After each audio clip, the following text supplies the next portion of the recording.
Hello, જય સ્વામિનારાયણ, જય શ્રી કૃષ્ણ. આજે અમે બનાવીએ છીએ લીલી તુવેર અને વટાણાનું શાક. એટલે પહેલાં આપણે તેલ મૂક્યું, તેલ થોડું હરખું મૂકવાનું, પછી તેલ આવે એટલે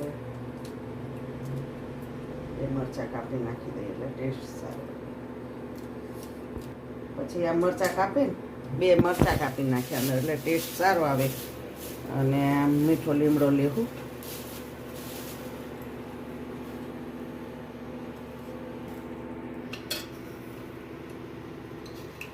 એમાં રાઈ નાખવાની, આખું જીરું અને મેથીનો ભૂકો અને હિંગ,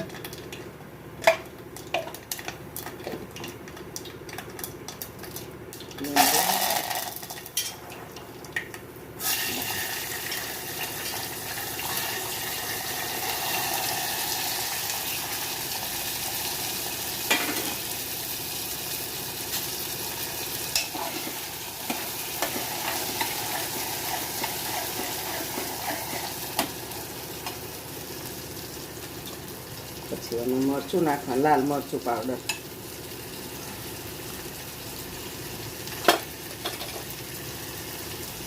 હળદર અને મીઠું સ્વાદ પ્રમાણે.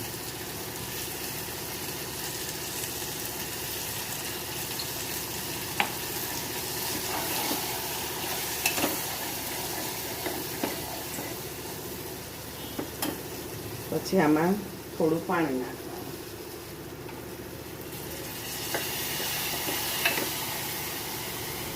થોડું પાણી નાખવાનું અને 2 ચમચી ચણાનો લોટ નાખવાનો એટલે આપણું શાક લચકાદાર.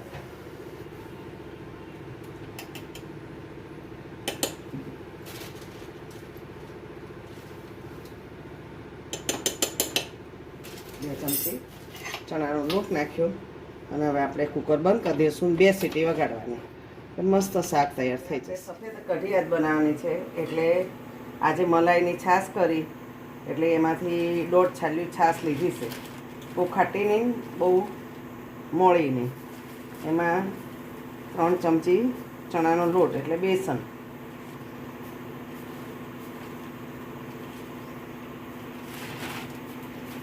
નાખ્યું. પછી આપણે આવી રીતે હલાવી નાખવાનું અને 1 લોટો પાણી નાખવાનું અને આપણે ડીપ કરી નાખવાનું આવી રીતે. એટલે છાશ અને ચણાનો લોટ 2 ભેગો થઈ જાય એટલે આપણે આ કઢી ડોઈ નાખી કહેવાય.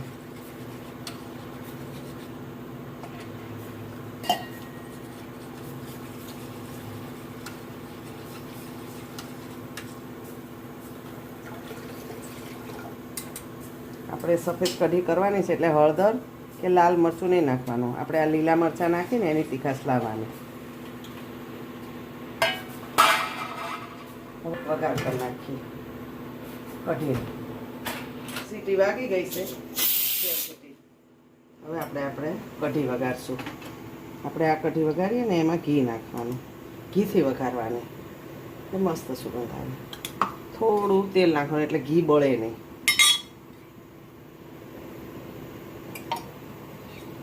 અને પછી એમાં નાખવાના લવિંગ,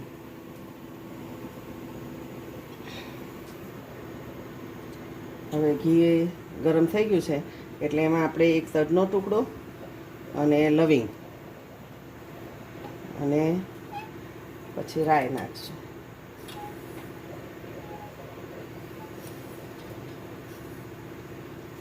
રાઈ, પછી જીરું, આખું જીરું અને પીસેલી મેથી. આનાથી સ્વાદ સારો આવે. બસ હિંગ અને હિંગ.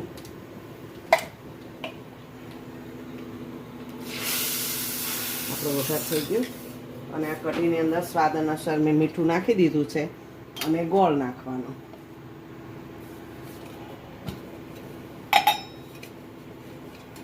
બહુ ખાટી નથી છાશ, એટલે મીડિયમ ગોળ નાખી દેવાનો ટેસ્ટ પ્રમાણે. હવે આપણી કઢી પાકી જાય એટલે આપણી કઢી તૈયાર. આપણું શાક હવે તૈયાર થઈ ગયું છે. અને ચપટી ખાંડના દાણા નાખવાના, વધારે નહીં, એટલે સારું લાગે. અડધું લીંબુ નીચવી દેવાનું અને થોડા ધાણા નાખી દેવાના. કઢીમાં પણ ધાણા નાખી દઈએ.